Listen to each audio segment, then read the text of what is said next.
La paz de Cristo esté con ustedes, hermanos. Vamos a estudiar la palabra de Dios. Quiero compartir un poco, hermanos, acerca de lo que está pasando. Ahorita es mayo 18 del 2022. Estamos viviendo tiempos proféticos en relación a lo que el Señor ya le dijo al pueblo de Israel, escrito por allá en Deuteronomio 28, Levítico 26. Las consecuencias de la obediencia y las consecuencias de la desobediencia del pueblo de Israel, de la iglesia. Por hablar un poquito acerca de lo que está pasando mundialmente, hoy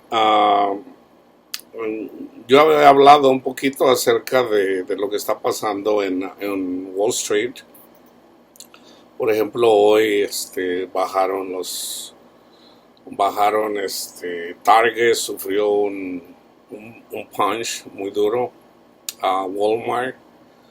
Están los expertos que hablan en relación a la economía, pero sabemos que en realidad Dios está bajo control, todo tiene bajo control. Entonces, ¿qué quiere decir esto? Ya lo compartí la otra vez. Tenemos que prepararnos, hermanos. O sea, vienen tiempos en donde mucha gente va a perder su trabajo. Yo creo que estamos entrando en la profecía que profetizó nuestro hermano Wilkerson, en donde hay un cambio, regresa el comunismo, lo estamos viendo. Él habló acerca de Wall Street, está pasando, y podemos aprender de la historia, no tenemos que ir muy lejos. Por ejemplo, a principios del siglo XX, a finales del siglo XIX y principios del siglo XX, es muy parecido a lo que ha venido pasando los 70, los 80, los 90. ¿Qué pasó a finales del siglo XIX? La gente empezó a dejar a Dios, se alejó del Señor. Se incrementó el ateísmo, mucha gente dejó de creer en Dios, la gente se empezó a fijar más en la ciencia. Precisamente en relación a la ciencia, Hitler, algo que comenzó aquí en Estados Unidos, por ejemplo, lo que un científico miró en relación a la creación, no a la creación, sino a la evolución, la teoría de la evolución. En ese tiempo se llegó a pensar que la naturaleza había escogido al hombre blanco para ser superior a las demás razas. Siempre se habla mal de Hitler y del nazismo, pero muy poca gente en realidad sabe en relación que en realidad esto viene de la ciencia. Viene de la ciencia. Mucha gente pensó que en realidad hasta de la forma de cómo tenían el cráneo, a los judíos se le miró que no, los judíos no, la naturaleza no los escogió porque son orejones, son narizones, hubo todo este tipo de estereotipos y de bias y de prejuicios que de alguna forma fue la consecuencia precisamente de dejar a Dios. La gente, vamos a decir, se vuelve loca. En su locura empiezan a decir cosas. Entonces, ¿qué es lo típico que pasó a principios del siglo XX? Nada, Dios no existe. A este barco ni siquiera Dios lo hunde, o sea, al Titanic. Cosas como esas. Esas cosas se repiten una vez más. Entonces, fíjense, hermanos, ¿qué pasó? Lo que ya estaba profetizado, en Deuteronomio 28, Levítico 26, cómo Dios castiga a la gente que se quiere pasar de lista en contra de él. ¿Qué pasó a principios del siglo XX? El comunismo en Rusia y en muchas partes del mundo hubo muchas revoluciones. Ah, una epidemia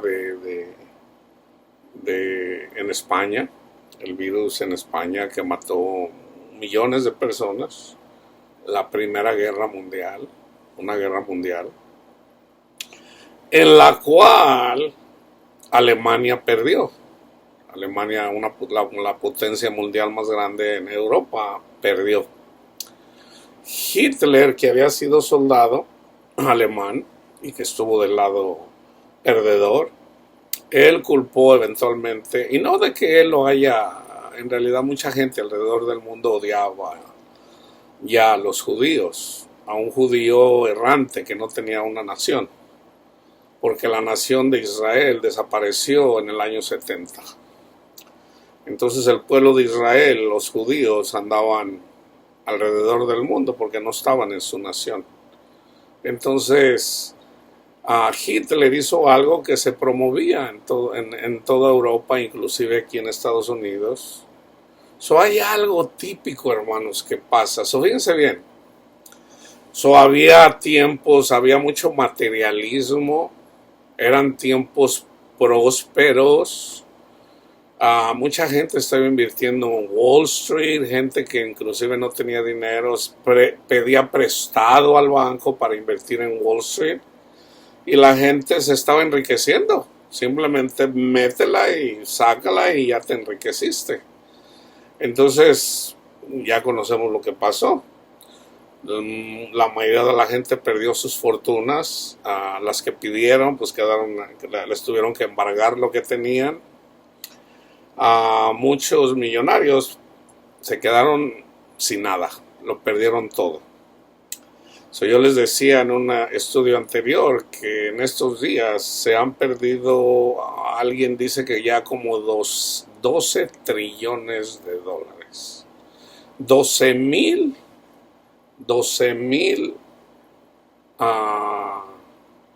billones de dólares, hermanos. Mucho dinero. Este dinero alguien lo perdió, alguien lo tenía invertido, se perdió, ya no existe ese dinero. ¿Por qué? Porque era una burbuja. ¿Okay? ¿Qué pasa cuando hay problemas? ¿Qué pasa cuando hay una recesión? Y sabemos que va a haber una... De hecho, ya parece que ya estamos en la recesión. O sea, en una recesión no se está avanzando económicamente. La consecuencia, aparte de perder mucho dinero, la gente que tiene dinero es... la gente que tiene negocios, pues quiebran, hermanos, quiebran. Nosotros ya sabemos, por ejemplo, proféticamente que, por ejemplo, General Motors va a quebrar, va a quebrar. Entonces, y son compañías que le dan trabajo a miles de personas. Entonces, Walmart y Target hoy solamente en un día perdieron muchos puntos, sobre todo Target. Entonces, pues mucha gente eventualmente está perdiendo dinero. ¿Y qué sigue? Pues el real estate. Sabemos que el real estate va a estar afectado. ¿Por qué? Porque los precios se fueron extravagantes. Es una burbuja. Entonces, mucha gente que compró sus casas, que lo compraron con un interés bajo o con un préstamo a 5 años o a 3 años, en donde tienen que refinanciar en 3 a 5 años, ya ahorita muchas personas ya no están, como ya están subiendo los intereses, por decirles, un pago de $2,000 les está subiendo o de 3,000 les está subiendo a 5,000. Entonces eso es lo que pasa. Entonces la gente no puede pagar sus préstamos porque agarraron un mal préstamo para empezar, y de que si lo robaron o no lo robaron, eso es irrelevante. Mucha gente simplemente quiere comprar su casa y a veces se les dice, yo cuando trabajando en el real estate, ya mucha gente le decía, mira, tú en realidad no puedes pagar una casa, no puedes. A lo mejor la puedes pagar ahorita, pero cuando haya un ajuste, y va a haber ajuste, si yo te agarro un préstamo a 5 años, en 5 años, A menos de que tú vayas a ganar más dinero o alguien en la familia vaya a ganar más dinero, podrías, pero si no es el caso, ahorita lo puedes pagar, pero en 5 años, cuando se venza, cuando venga el plazo de que tienes que refinanciar, tu préstamo va a subir. No, no, pero allá me dijeron, yo le decía a la gente, no lo hagas. Un amigo mío me decía, Luis, no seas estúpido, ¿para qué le dices a la gente? Tú dile, ellos quieren comprar, que se frieguen, o sea, ellos saben. Y a mí siempre eso nunca se me hizo a mí íntegro. Yo siempre pensé que mi trabajo era decirle. Yo perdí muchos clientes por decirles la verdad. Que más de alguno regresó conmigo, oh, me robaron. Le digo, no, no te robaron. Yo mismo te lo expliqué y te lo dije. Perdiste tu casa, desde un principio te lo dije, bueno, tómalo como que estabas pagando renta. No, pero le metí $50,000. Bueno, mucha gente perdió su dinero. Tan simple como eso. El hecho de que tú des un buen down payment para una casa no quiere decir que la vas a mantener. La casa no va a ser tu casa hasta que la termines de pagar. No es tuya, es del banco. Es del banco, no es tuya. El banco te dice que es tuya, tienes un papel que dice, esta casa es de Panchito, pero déjala de pagar a ver si es tuya, te la quitan, no es tuya. Entonces, la gente precisamente por la avaricia, porque hay gente que tiene su casa e invierten en real estate, yo recomendaba eso antes, hermano. Ya ahora me doy cuenta que la avaricia hace que mucha gente que vive día a día, a una persona, por ejemplo, que está pagando, estaba mirando a una persona, por ejemplo, en la Florida, que mucha gente se estaba yendo a la Florida y como tanto, pues donde hay demanda, los precios van a incrementar. Así como ya pasó en San Francisco,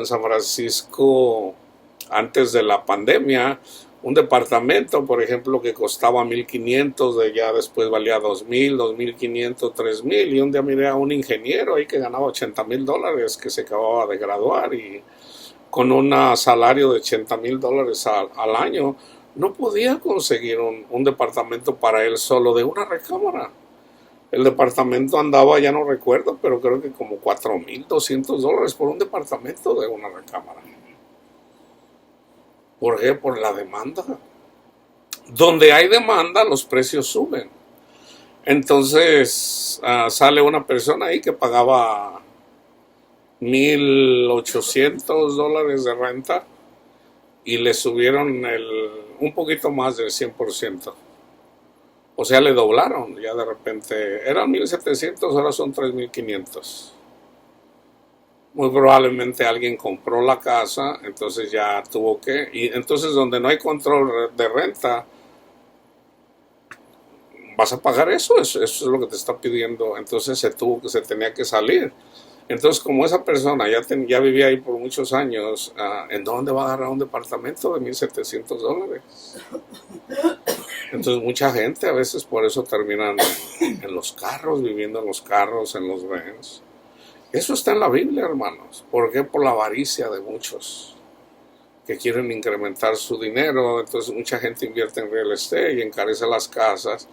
Entonces la clase media baja eventualmente no puede pagar. Por eso pasó en el 2007, 2008 y empezó a mucha gente allá, perdieron sus casas, no solamente las perdieron, perdieron su inversión. Porque, por ejemplo, alguien compró una casa. Tenía un amigo. Él compró su casa en 150,000, allá a finales de los 80s, 150,000. Entonces, cuando la compañía se movió, entonces mucha gente se estaba yendo. Me dijo, oye Luis, investígame cuánto vale mi casa, porque a lo mejor la vendo y me voy a Texas. Entonces, sin ver su casa, simplemente con la información, yo le digo, anda arribita de $500,000. Dice, ¿de veras? $500,000, wow. ¿Y qué hizo? La vendió. Agarró el dinero, él, no, nunca supe cuánto debía. Vamos a decir que debía 100,000, por decir. Bueno, tenía una diferencia ahí de $400,000 en la que bien pudo ir a comprarse una casa, y se la compró allá en Texas, en Austin, Texas. Una casa de 5 recámaras por $200,000. Se fue para allá. Entonces mucha gente que tenía sus casas, que ya debían poquito, que fueron, agarraron un préstamo de su casa para invertir en otra propiedad, ya sea otro single family residence o unos departamentos. Entonces, ¿qué pasó cuando eventualmente tenían que hacer el ajuste? Al hacer el ajuste, el pago creció, las casas empezaron, mucha gente empezó ya no podían pagar las casas o empezaron lo que se conoce como foreclosure. El banco dice no me pagas, entonces hacen un proceso legal en donde mandan a la corte para adueñarse de la...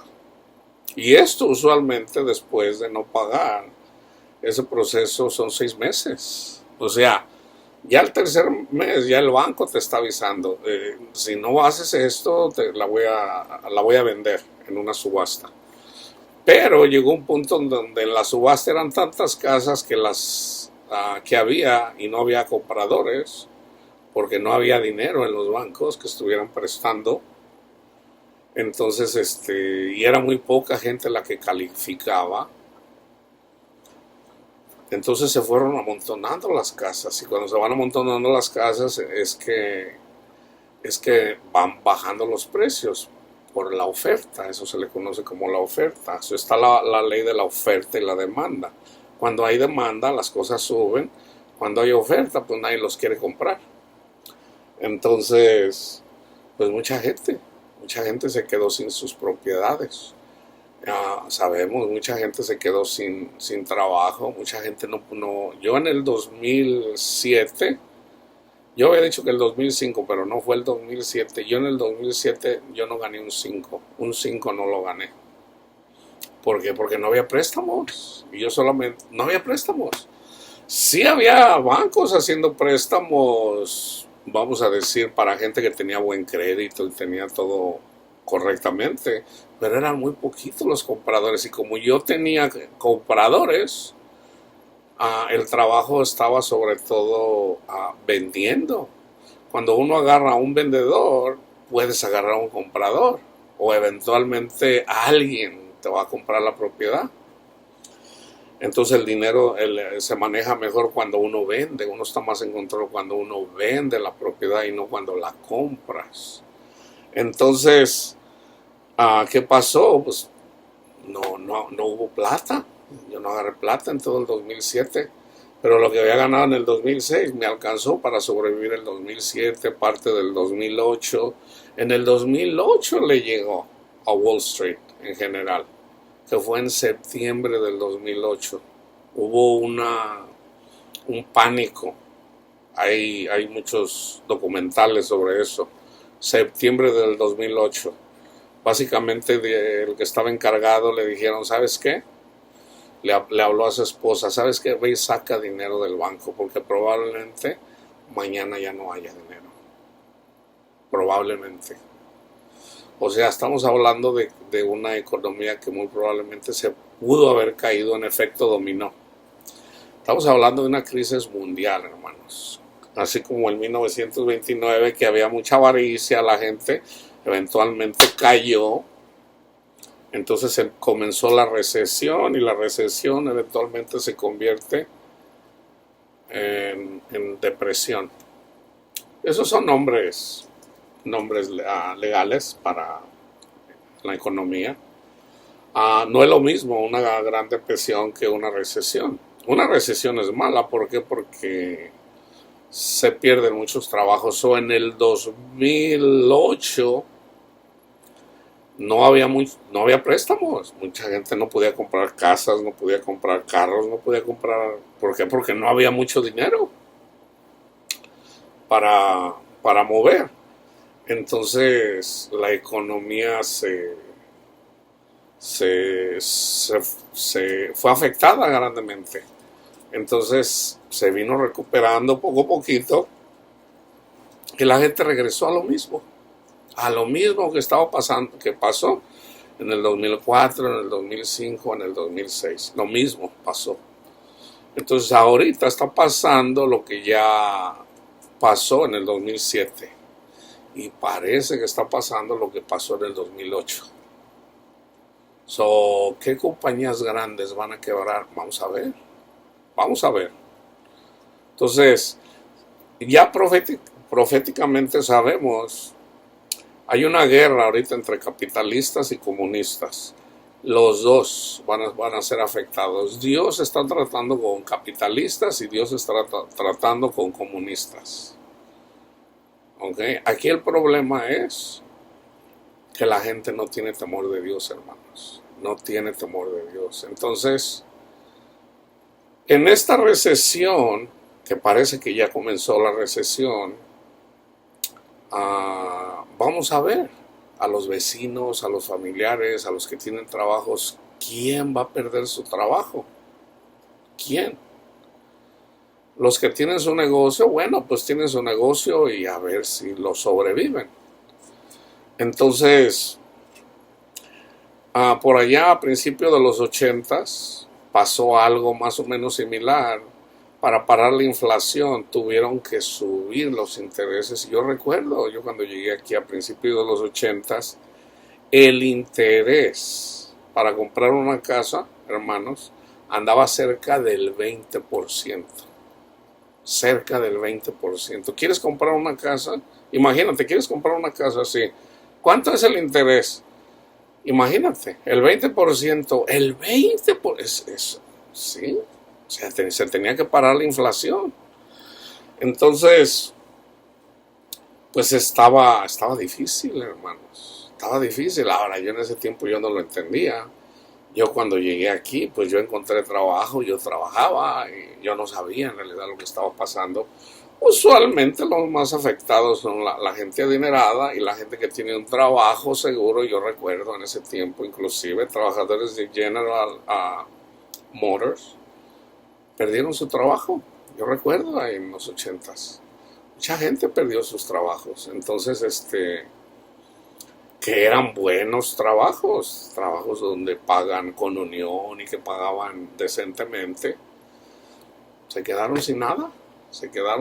Entonces, esto viene, hermanos. Entonces no es tiempo de andar gastando dinero a lo loco, no es tiempo de andar, el Señor ya nos advirtió. Ahora, la confianza no es en el dinero, hermanos. Nunca en el dinero. Pero no porque tengamos la confianza en Dios. No, yo no voy a gastar todo, que acabo el Señor está conmigo. No. Tenemos que poner la confianza en el Señor, pero no nos vamos a poner a hacer locuras. Fíjense, Levítico 26. Están las consecuencias de la obediencia, del 1 al 13. En el 14. Pero si no me oyereis, ni hicieras todos estos mis mandamientos, o tenemos que honrar a Cristo, en este caso, y tenemos que amar a nuestro prójimo. No, la iglesia no está honrando a Cristo, no lo está honrando. Y la iglesia, por lo general, no podemos decir que toda la iglesia no, por lo general, no está amando a su prójimo. La gente anda en la idolatría, buscando dinero, andan como buitres ahí, quiero dinero. Entonces ya el Señor ya comenzaron las plagas. Pero si no me oyeren ni hicieras todos estos mis mandamientos, y desdeñaréis mis decretos, y vuestra alma menospreciare mis estatutos, no ejecutando todos mis mandamientos e invalidando mi pacto.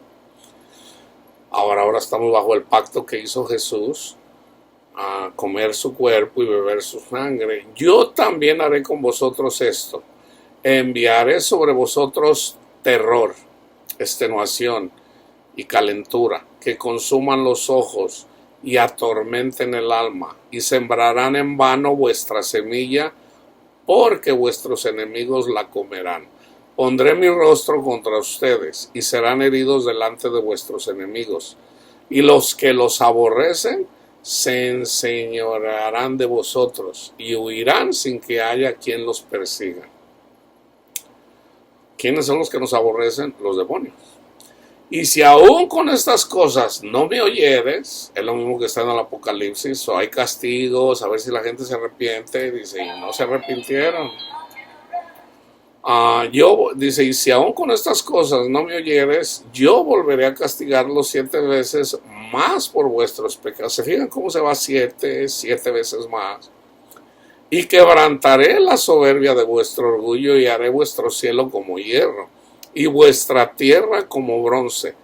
Vuestra fuerza se consumirá en vano porque vuestra tierra no dará su producto y los árboles de la tierra no darán su fruto. ¿Cuál es el fruto? No van a tener paz. Todo lo que es el fruto del Espíritu, hermanos, no lo van a tener, dice el Señor. Si anduvieran conmigo en oposición y no me quisieran oír, yo añadiré sobre vosotros 7 veces más plagas según vuestros pecados. ¿Se fijan cómo va de 7 en 7? Enviaré también contra vosotros bestias que les arrebaten vuestros hijos y destruyan vuestro ganado y los reduzcan en número y vuestros caminos sean despiertos. Pausa. Yo les estaba diciendo, se vino el comunismo, hubo muchos problemas en muchas partes, hubo pandemia, se vino la guerra, hermanos, se vino la guerra.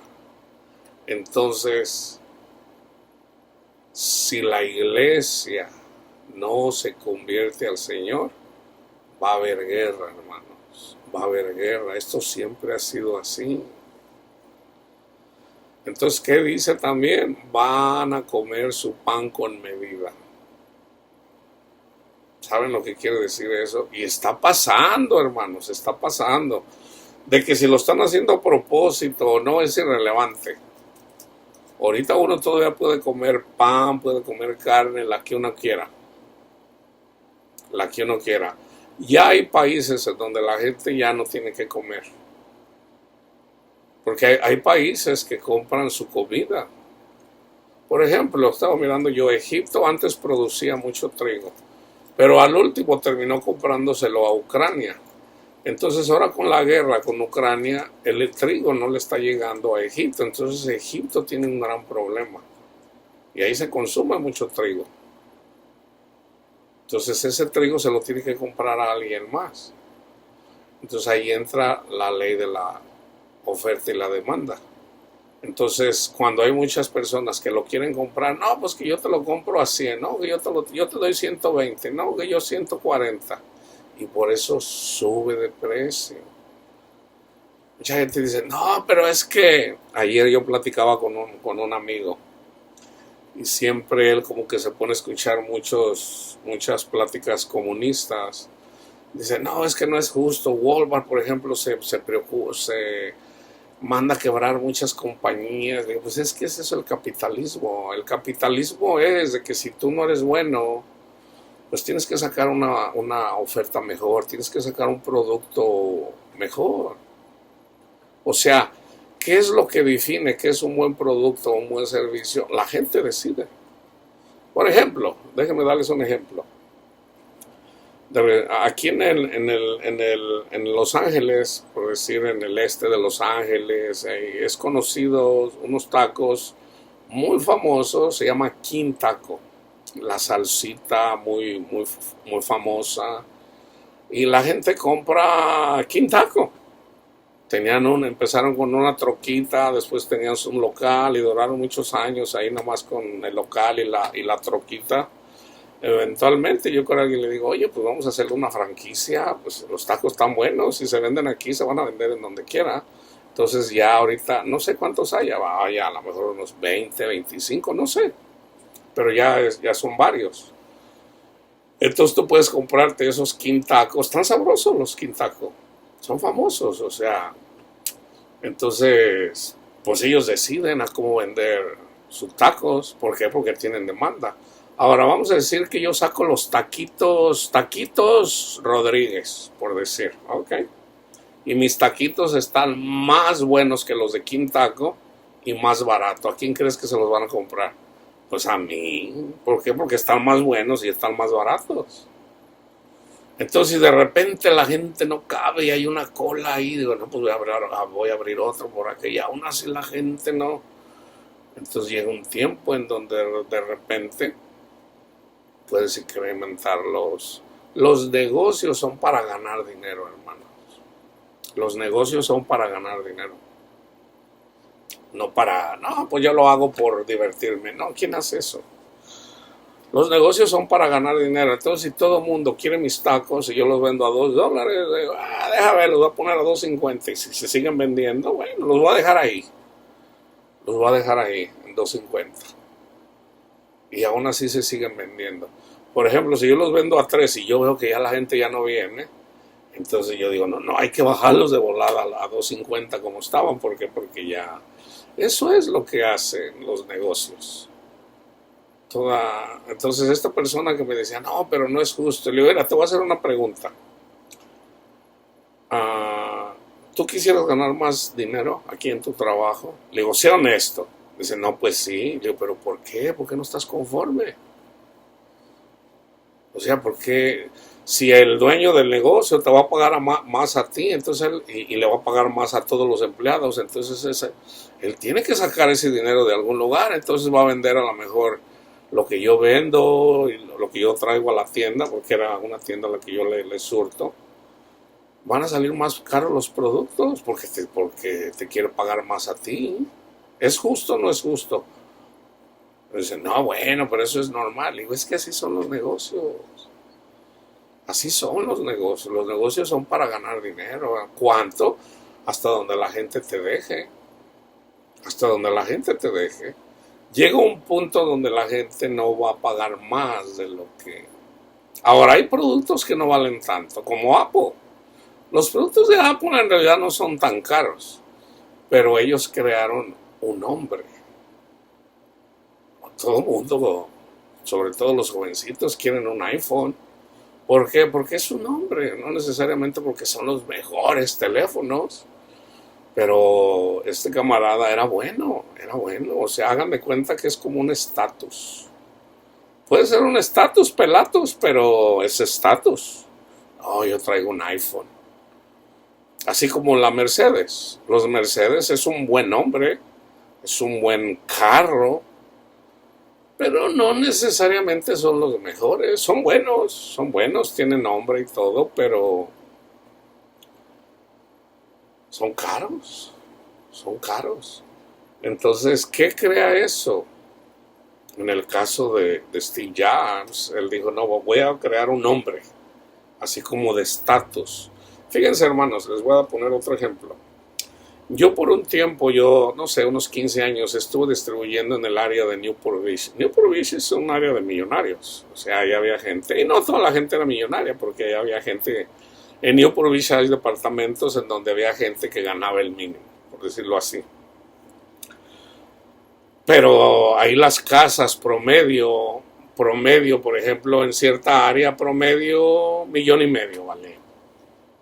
Ya pegado a la playa, el promedio era que, bueno, si es en la playa, no, pues eran casas de 10, 15 millones de dólares en la playa.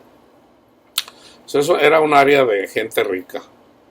Bueno, resulta que yo vendía papas, potato chips. Por ejemplo, tenía Ralph's. Los Ralph's tienen papas que se le llaman private label. Private label promueven su nombre. Por ejemplo, Amazon ya vende sus propias marcas de Amazon, que pueden ser, dependiendo del producto, si son vitaminas, a lo mejor son vitaminas que le hace una compañía conocida, pero no, ahora ya no son, por ejemplo, Johnson Johnson o lo que sea, ni siquiera sé si Johnson Johnson vende vitaminas, pero por decir, ahora son Amazon. ¿Para qué? Para darle nombre. Entonces Ralph's tiene su private label. A Ralph's lo compró Kroger. Entonces el private label cambió de Ralph's a Kroger. Entonces las papas de Ralph's en ese lugar donde yo vendía, un día las pusieron a 49 centavos, hermanos. Las papas valían 1.39, 1.29. Siempre que las ponían en especial, 99 centavos y volaban. Entonces un día las pusieron a 49 centavos. No, yo miraba a mis amigos cómo llevaban paletas y paletas de papas, de cajas de papas. Yo apenas llevaba unas 10 cajas. Y me dicen, oye Luis, pues ¿cuántos Ralph's tienes? No, yo tenía, se me hace que 3. ¿Tienes 3 rounds y nomás llevas como 10 cajitas? Le digo, es que yo no las vendo. Imagínate, por ejemplo, vamos a decir a qué sé yo, una persona así, millonaria, una artista, por ejemplo. Imagínate, por ejemplo, qué sé yo, a Jennifer López. Ya, vamos a decir que ahí vivía. De hecho, ahí vivía esta, ¿cómo se llamaba? Y de hecho, ahí compraba en una tienda que yo le servía. Una chaparrita mexicana, ahorita no me acuerdo cómo se llama. Muy famosa en Hollywood. Ella ahí vivía y ella compraba en Gelson's. Imagínate estas mujeres, qué sé yo, Megan Fox o comprando papitas de a 49 centavos. ¿Cómo se miraría? O vamos a ponerlo así. Vamos a decir que ahí cerca de Newport Beach está Costa Mesa. Entonces imagínate una persona yendo de Newport Beach, yendo a una Payless. Ahorita ya no hay Payless, creo que ya quebraron. O sea, ir a comprar zapatos, tenis de $15. O sea, como que no, pues es que no es mi personalidad. Así es, hermanos. O sea, muchas veces la gente adinerada no busca necesariamente lo más barato, sino busca, aunque estén buenas, las papas de Ralph's eran buenas, pero la gente de ahí no era, o sea, era como, no, eso es para la gente eso es para la gente pobre, la gente que no tiene dinero. Yo tengo dinero, yo no voy a comprar papas. Entonces yo vendía, hay una marca que se llama Terra Chips. Esas Terra Chips en ese tiempo yo las vendía a $6 en la tienda y se vendían mucho. ¿Por qué? Pues eran caras. Yo pienso que ahorita han de andar cerca de unos $10, me imagino, no sé, no tengo idea. Pero yo le tanteo basado en la inflación, a lo mejor unos $8. Una bolsita de papitas. Entonces, eso es lo que hace la oferta y la demanda, de cuánta gente está dispuesta a comprarla, cuánta gente está dispuesta. Entonces, como hay una agenda de puchar los carros eléctricos, digo, a lo mejor es parte del plan, pero en esta parte del plan y este cambio, Dios lo usa para atraer a la gente. ¿Cuál es el mensaje que les estoy diciendo, hermanos? El mensaje que yo trato de darles es: refúgiense en Cristo, hermanos. Refúgiense en Cristo, porque cuando uno, yo he escuchado, yo recuerdo, yo lo escuché de mi padre, alguna vez lo escuché de mi abuelo. Mi abuelo decía, él comía mucha carne. ¿Por qué? Porque cuando él estaba chiquito, él no comieron carne. A mi papá le encantaba la carne. ¿Por qué? Un día me dijo, le digo, oiga, yo le decía jefe, le digo, oiga, jefe, ¿por qué siempre quiere cainita? Dice, no, dice, cuando estaba yo chiquillo, dice, mi mamá, y empezó a llorar. Dice, mi mamá nomás me daba semillas de calabaza. Le digo, bueno, pero agradézcale al Señor que por lo menos comió semillas de calabaza. Hay gente que ni siquiera dice, no, pero imagínate almorzar semillas de calabaza, comer semillas de calabaza y cenar semillas de calabaza. El lunes, el martes, el miércoles. Digo, bueno, sí, pues sí, está difícil. Entonces dice, no fue un día, no fueron años. Por años comimos semillas de calabaza. Entonces, esas historias son comunes, o sea, en México, aquí en Estados Unidos, pues bueno, ahí fue cuando comenzaron los programas sociales para darle comida a la gente. Entonces, ahorita ya está un programa de ayudar a la gente con comida. Pero, como les dijera, aún así, pues la comida es por medida. O sea, ahorita la gente se alimenta bien. Yo siempre les he dicho, muy difícilmente aquí una persona se va a morir de hambre. Muy difícilmente. Entonces, ¿en dónde es donde se está la gente ya otra vez a tener problemas? Los que no pueden comprar, hermanos. Los que no pueden comprar. ¿Por qué? Porque ya su economía está siendo afectada. Entonces imagínate, Target y Walmart sufrieron una gran pérdida ahora, sobre todo Target. Ahora imagínate Target en México, por decir. Bueno, los Targets en México sufrieron un buen gancho al hígado. Y si esto continúa y no se aliviana, y parece que no se va a alivianar, entonces ¿qué va a pasar con los trabajadores de Target en México? Van a tener que despedir gente y se van a quedar sin trabajo. Entonces toda esa gente que se queda sin trabajo ya no va a poder comprar lo que compraba. Eso es lo que hace que la economía se vaya parando. Se vaya parando. Entonces, en lugar de que cada vez haya más trabajos, cada vez hay menos trabajos. O sea, va en retroceso. Por ejemplo, yo agarro un cheque, por decir, si agarro un cheque de $1,000, yo con esos $1,000 me compro comida, pago la renta y me compro, vamos a decir, mis taquitos. Pero si me quitan esos $1,000, ya no voy a pagar las rentas, o eventualmente me voy a quedar sin lugar donde, mi propio lugar, ya no voy a poder comprar los taquitos. Entonces esos taquitos, imagínate por ejemplo 100 Luises que ya no van a ir a comprar esos taquitos que se los compraban, ese restaurante a lo mejor pudiera quebrar. Entonces esas personas que vivían de ahí tampoco van a poder comprar televisiones o lo que se compran. O sea, así la economía, así es, la gente deja de comprar y por lo tanto cada vez la gente va perdiendo más trabajos. En el 2008 yo escuché que en España el desempleo llegó, unos decían que en el real era casi el 40%, imagínate, casi el 40% de la gente que no tener trabajo.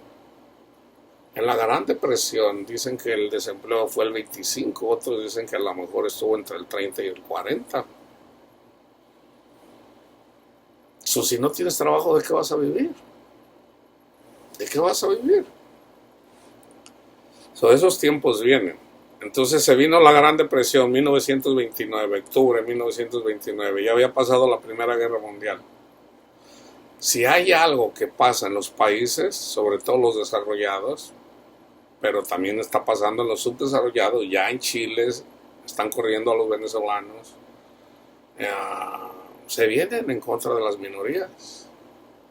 Imagínate, México tiene problemas con su economía y empieza a haber desempleos. ¿Quiénes son las primeras personas que van a venir a ver mal? A los inmigrantes. A los inmigrantes que se quedaron en México. Y ahí es en donde empiezan los problemas.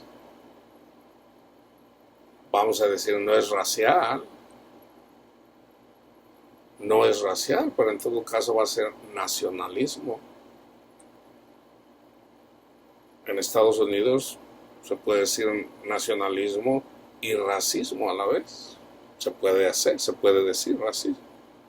Aunque en realidad en Estados Unidos la mayoría es blanca, pero aquí está hecho de muchas razas étnicas. Entonces, eso se puede decir que también es racial. Pero no necesariamente tiene que ser solamente racial, puede ser nacional. No, si no fuera por los mexicanos o que hubiera aquí más trabajo. Yo lo escuché de mucha gente.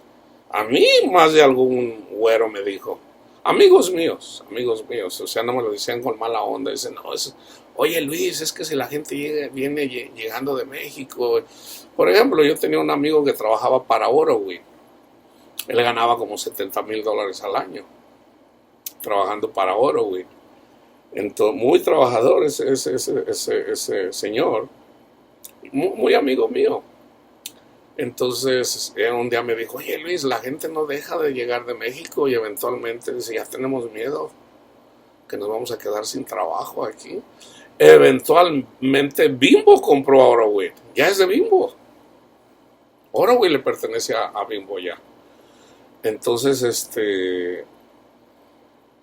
si él ganaba 70, pero viene uno de México, agarra su licencia, tiene su green card o tiene su pasaporte para trabajar, lo que sea, y lo puede hacer por 40,000 o 50,000, ¿por qué no? Si en México se ganaba 5,000 o 6,000, y aquí se va a ganar 30,000 o 40,000, la gente lo va a hacer. Entonces ahí se crea el conflicto. Entonces, cuando se pierden trabajos, no solamente se pierden los trabajos, empiezan los prejuicios raciales y de todo tipo, como les digo, crecen, hermanos, crecen. Entonces también tenemos que tener en cuenta eso. No solamente es que la gente no tiene trabajo. Entonces, cuando hay prejuicios, pues empiezan los problemas, empiezan las balaceras. En el caso de Alemania empezaron a matar a los judíos, pero no solamente mataron a los judíos, mataron a muchos, por ejemplo, testigos de Jehová, mataron a mucha gente como era la clase perfecta, la raza perfecta. Empezaron a matar a niños que tenían síndrome de Down, los mataron, ¿por qué? Porque iba a ser una Alemania de clase pura.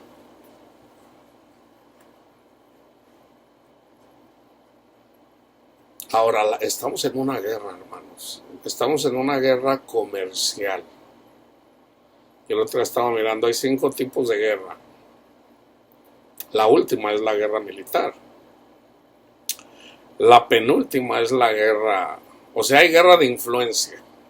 Estados Unidos, por ejemplo, tiene influencia en Europa, ya tiene más influencia en Europa ahorita que hace 3 años. Estados Unidos tiene poca influencia en América Latina, poca influencia. Cada vez tiene más influencia China y Rusia en América Latina, pero ahora que Rusia invadió Ucrania, hay países ahí como que ya están dudando. México apoya a Rusia. Obrador es un comunista. Y fíjense, hermano, México tiene un gran problema. México tiene a Obrador, ya eso te dice algo. Obrador no es cristiano, Obrador es comunista. Él no cree en Dios, él no cree en Dios como nosotros, él es comunista. Para él es el Salvador, no Cristo. Entonces mucha gente en México tiene la confianza en Obrador y no en Cristo. Por eso yo les digo que tienen México tiene un gran problema. Eso no desvale, hay muchas muertes. Ahora estaba escuchando que parece que ya le llegaron, creo que a los 100,000 desaparecidos en México. Es mucha gente, hermanos. Eso es muchísima gente. Imagínate, toda una ciudad, 100,000 personas desaparecidas. En México está grave. No es el narcotráfico, no es la violencia, no, es la falta de temor a Dios, hermano. Es la falta de temor a Dios. ¿Qué puedes hacer tú si tú estás en México? O si tú estás en Argentina, o si tú estás en Chile, o si estás en Estados Unidos. Tienes que cambiar primero tú. Servir al Señor y eventualmente orar. Comparte los estudios con las personas. Como les digo, eventualmente, en los tiempos malos, yo sé que este canal inclusive va a crecer. ¿Por qué? Porque la gente busca más de Dios cuando las cosas no pintan bien. Entonces, bueno, yo traigo ese mensaje del Señor para los que son nuevos. La solución a tu problema o la solución para este problema mundial es Cristo Jesús. No es el comunismo, no es el capitalismo, no es el progresismo, es poner la confianza en Cristo. Ahí es donde está la solución. Nuestra esperanza es Cristo. Nuestra esperanza es Cristo. Entonces fíjese, hay un llamado y hay mucha gente predicando la esperanza que es Cristo. Pero si la gente no escucha y no cambia, si aún con esto no me oyeres, sino que procedieres conmigo en oposición, yo procederé en contra de vosotros con ira y los castigaré aún 7 veces por vuestros pecados. Esto es otra vez 7, ¿ok? No es lo mismo 7. Y comeréis la carne de vuestros hijos. Y comeréis la carne de vuestros hijos. Y comeréis la carne de vuestras hijas. No lo está diciendo aquí, vamos a decir literalmente para la iglesia. ¿Qué es comer la carne de los hijos?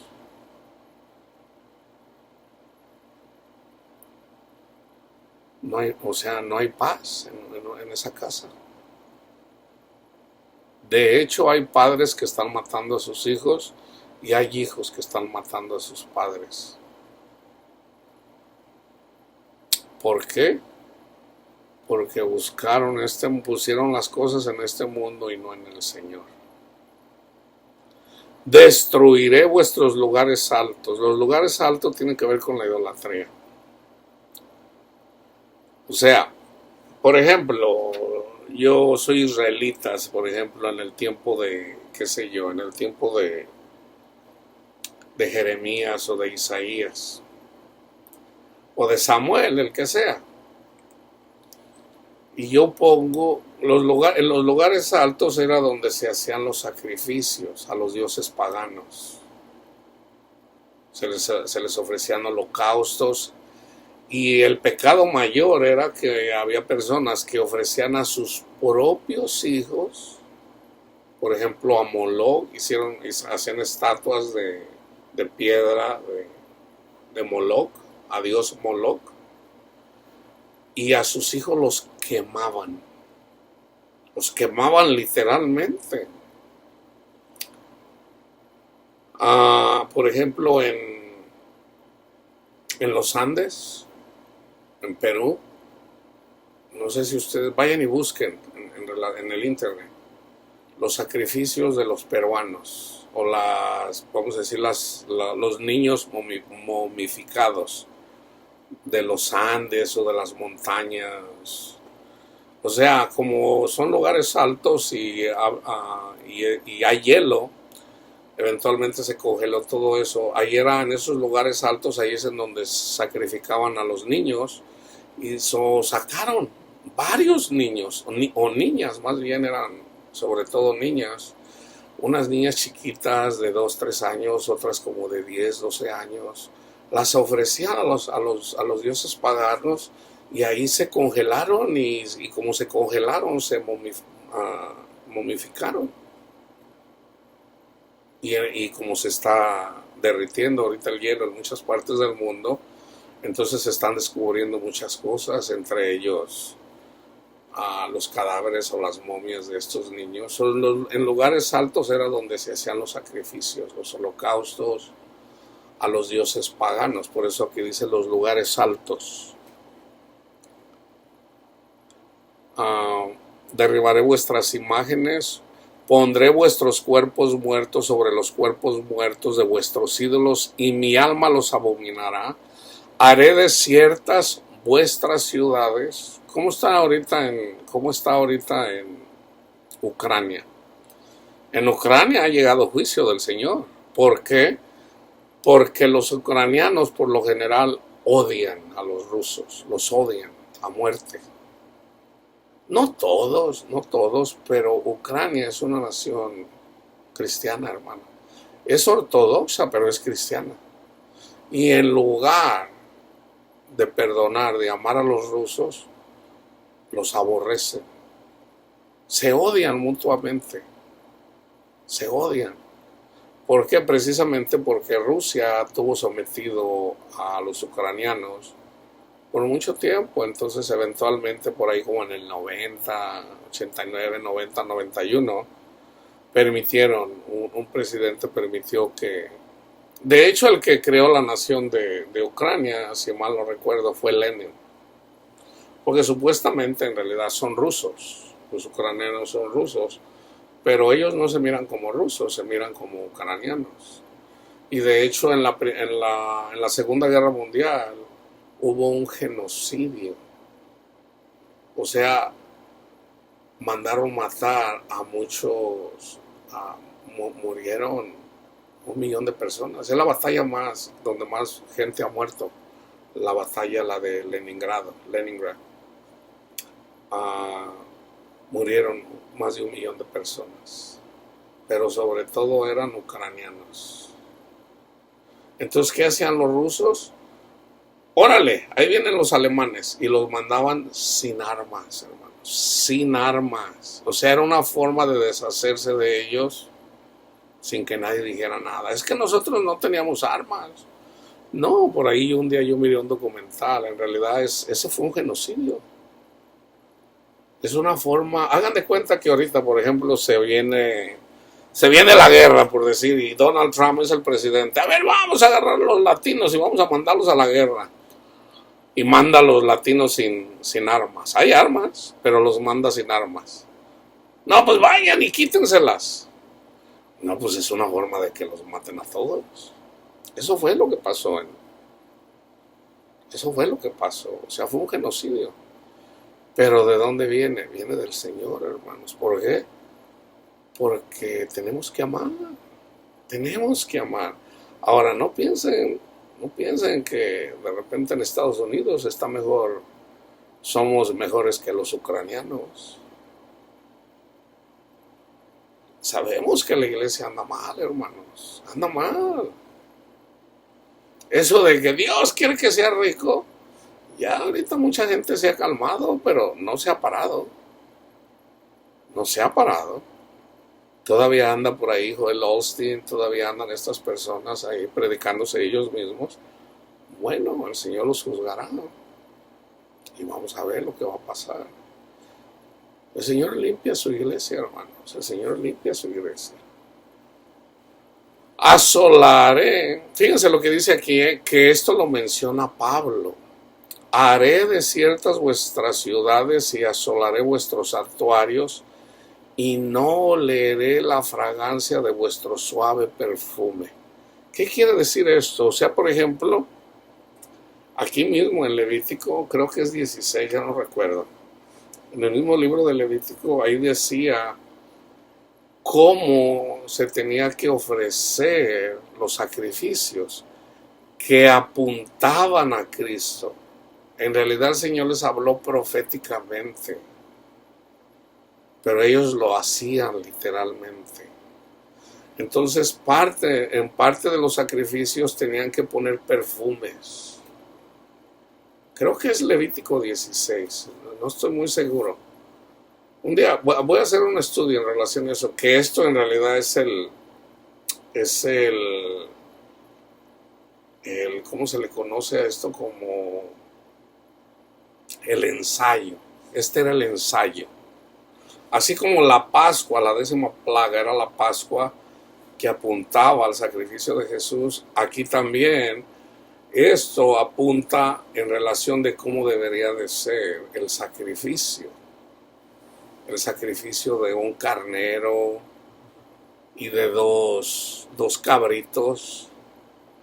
Estos 2 cabritos estuvieron con Jesús simbólicamente. Resulta que hasta gestas, ya no recuerdo los nombres, uno a su izquierda y otro a su derecha,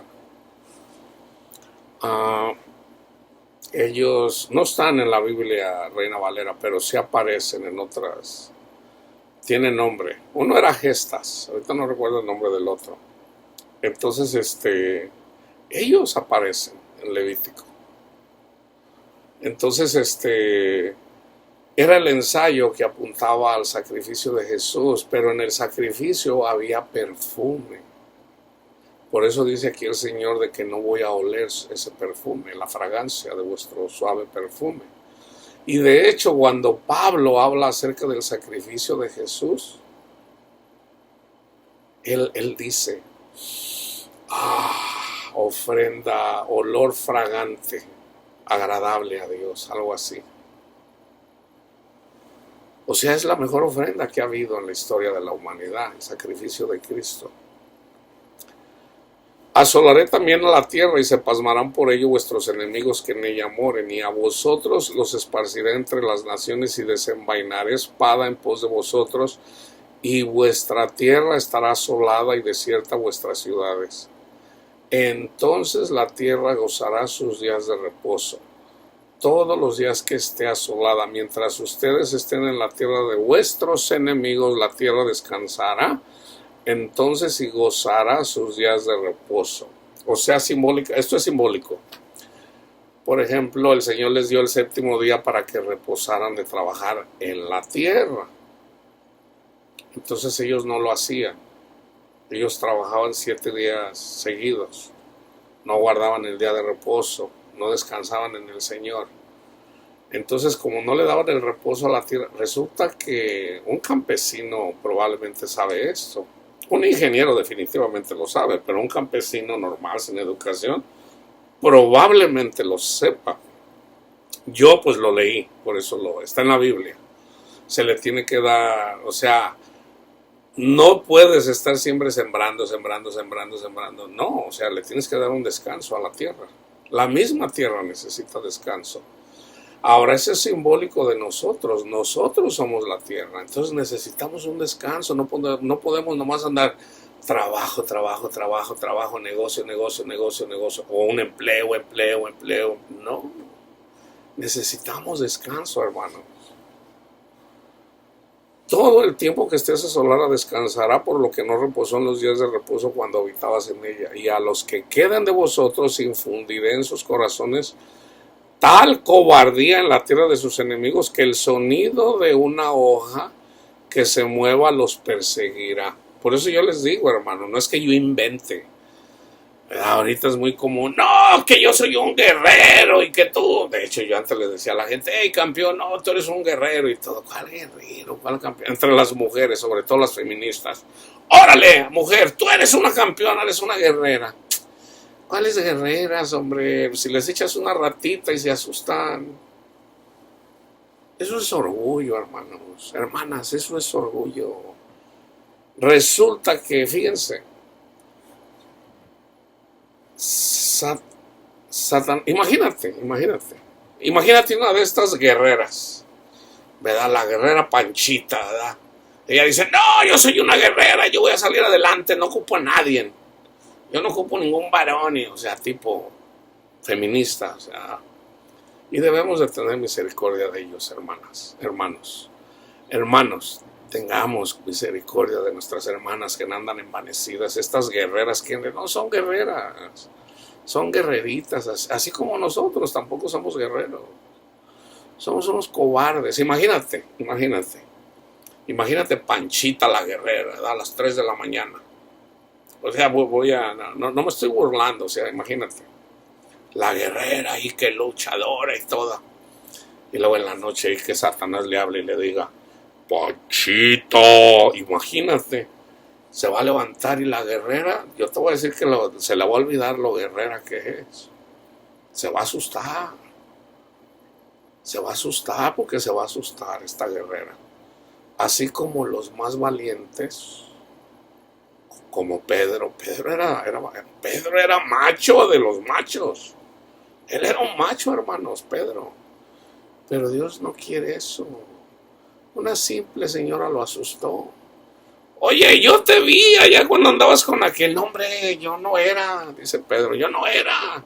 Así como diciendo, cállese la boca, vieja chismosa. Y Pedro se asustó. ¿Por qué? ¿Qué dijo Jesús? Pedro, Satanás pidió permiso para zarandearte. ¿Quién produce el miedo? Satanás. Satanás produce el miedo. Con la pura presencia de Satanás tiene una persona para que alguien se asuste. Con la pura presencia.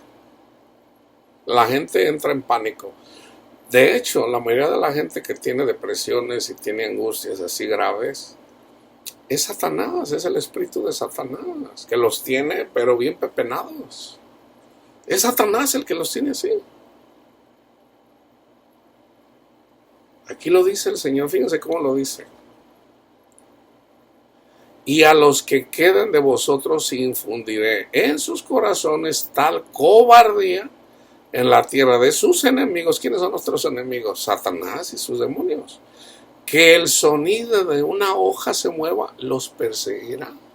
Y huirán como ante la espada y caerán sin que nadie los persiga.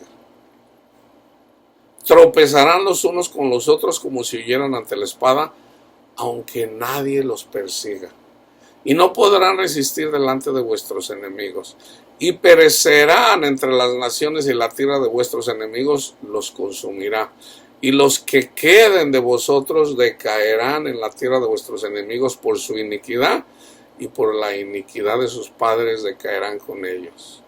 y confesarán su iniquidad y la iniquidad de sus padres por su prevaricación con que prevaricaron contra mí, y también porque anduvieron conmigo en oposición.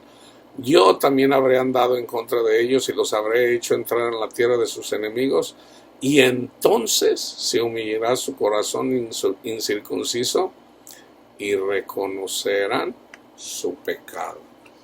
Ahora, lo que yo les estoy diciendo aquí, hermanos, no es para asustarlos, no es es simplemente para prevenirlos. Es simplemente para decirles, pónganse a cuenta con Dios. Pónganse a cuenta con Dios.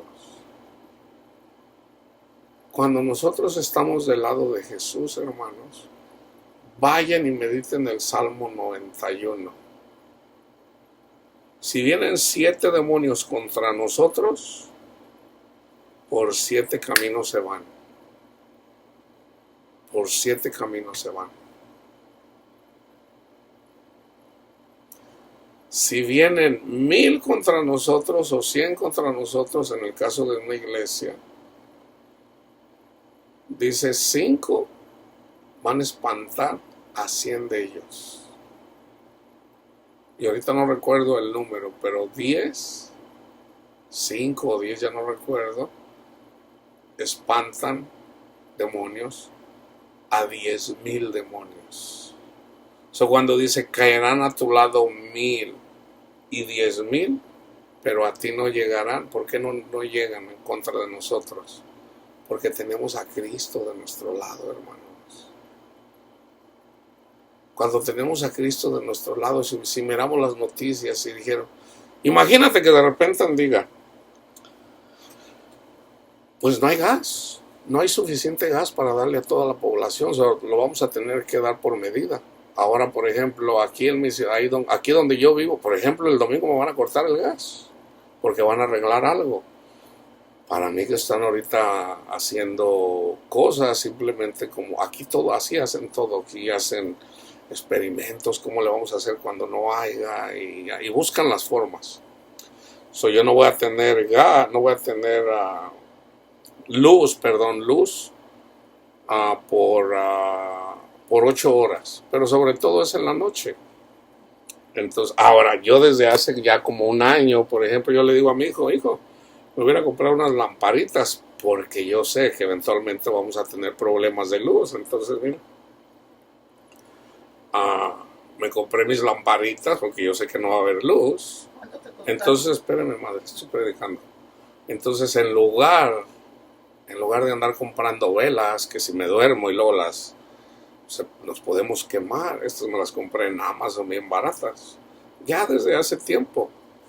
Entonces, son cosas que se necesitan. Entonces digo, pues yo ya las tengo aquí preparados, ¿verdad? De que no va a haber. Entonces me estoy preparando con hielo. Yo tenía una hielera, pero como no tengo mucho espacio, la regalé. Y yo digo, ahora ya voy a ocupar la hielera. Entonces que digo, bueno, no voy a comprar nada de comida ahorita para que no se me amontone. Y como son pocas horas, el mismo congelador. De hecho, hasta yo he pensado decirle a mi hermano, oye, pues llévate unas cosas aquí para que no caben. Pero no, al último lo único que tengo así mucho es crema para el café. A veces se acaba, compré como unas 6, que es como para un mes, y pues se me amontonó. Entonces yo digo, bueno, esa la puedo poner ahí, la mantequilla, la puedo poner en el congelador, y mientras no abra y tengo muchos hielitos, pues ahí se va a mantener bien. No creo que vaya a haber problema. Entonces, estas son cosas simples. ¿Qué pasa si de repente dicen, no hay harina? ¿Qué vamos a hacer? Sabemos que va a faltar la harina, y va a faltar el trigo, y va a faltar el maíz. Vamos a dejar morir a otras personas en otras naciones, lo vamos a compartir. ¿Qué va a pasar? ¿Estamos listos para vivir esas cosas así? ¿Y todo por qué? Todo porque la gente no tiene en cuenta en sus vidas a Dios. La gente hace lo que quiere, viven como quieren, les importa un cacahuate el sacrificio de Jesús. Entonces, está escrito, hermanos, está escrito. Entonces, es una generación en donde si la gente, está hecho, de hecho ya el Señor, de hecho a mí varias veces me dijo, ya la ira, la copa de la ira está en la mano del Señor. So, ya está la guerra. So, está la guerra comercial. So, eventualmente va a haber una guerra mundial. Eventualmente va a haber una guerra mundial. Ahora, en una guerra mundial, Estados Unidos en contra de Rusia o China, estamos hablando de guerra nuclear, hermanos. Ahora, si es el caso, yo digo, bueno, yo he hablado con mis hijos y les digo, hijos, si es el caso, no tengan miedo, no tengan miedo. El otro lugar es mucho mejor. Ya me dice mi hijo, no, pues sí, si es el caso, está bien, ¿verdad?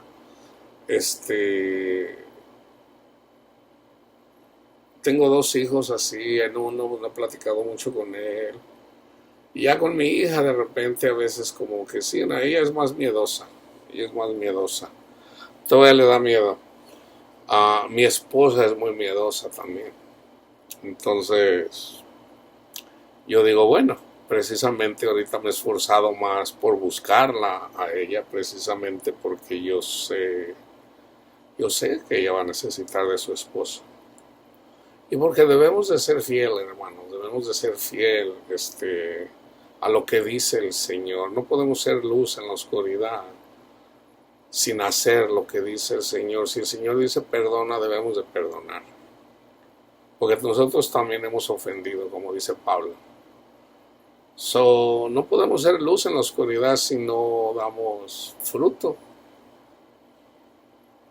Si no damos fruto, entonces yo últimamente ya me he tomado el tiempo para hablar, mandarle algún texto ahí a mi esposa, ¿verdad? Hay cosas que yo se las dejo al Señor.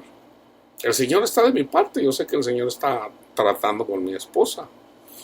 Eventualmente tiene que dejar a Ramón y si no entiende, eventualmente el mismo miedo la va a impulsar eso no le conviene, no le conviene. La mejor forma que ella puede tener paz es estar con su esposo, que es un siervo inútil del Rey Todopoderoso.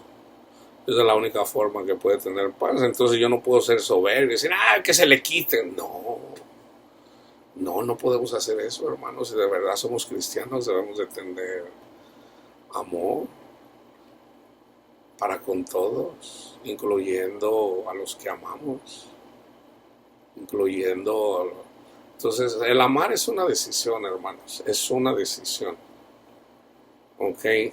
Cristo quiso hacer la voluntad. Cristo de repente dijo, Señor, si es posible, quita esta copa de mí. ¿Por qué? Porque era feo lo que estaba pasando ya. Pero Él dijo, pero no se haga mi voluntad sino la tuya. El mismo Cristo da testimonio de que cuando es algo feo, es feo. Es feo. Nadie quiere pasar por malos ratos. Pero el Señor dijo, no se haga mi voluntad, sino la tuya. Entonces, estén preparados, hermanos. Estén preparados. Compren sus cositas. Estén preparados. Pero sobre todo pongan la confianza en el Señor. Pongan la confianza. Pero no tienten al Señor. No lo tienten. O sea, si tú puedes comprarte algunas cositas ahí, o sea, ¿para qué las dejas para después? Si al último se viene una explosión nuclear y al último, bueno. Pero no hay que dejar las cosas así nada más, todo a Dios. O sea, a un extremo, pues decir, ya no voy a trabajar ya. Ya va a venir la guerra, yo mejor me voy a dedicar. No, hay que hacer lo que el Señor nos dice. Hay que hacer lo que el Señor nos dice. Entonces,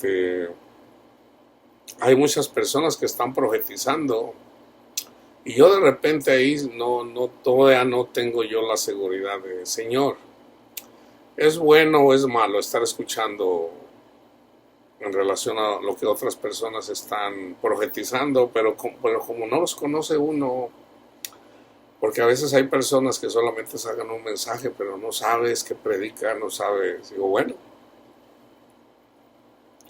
yo por eso les digo, al último, nosotros nos podemos ir, independientemente de si hay guerra o no. Más de 150,000 personas mueren todos los días, independientemente de si hay guerra o no. Más de 150,000 personas mueren todos los días. Entonces, pues hay que estar preparados independientemente de si viene la guerra o no. Y como les digo, si hay una guerra mundial, yo digo, pues es mejor irse en una explosión nuclear que estar lidiando con el agua envenenada, con comida envenenada, con uranio. Yo digo, va a ser más difícil sobrevivir a una guerra nuclear, porque pues imagínate el agua contaminada, la comida envenenada con radiación.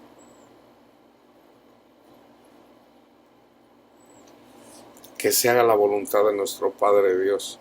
Pero como les digo, no les digo esto para que estén en temor, sino más bien para que estén preparados, estén despiertos, hermanos, estén despiertos. Que la paz de Cristo esté con ustedes, hermanos.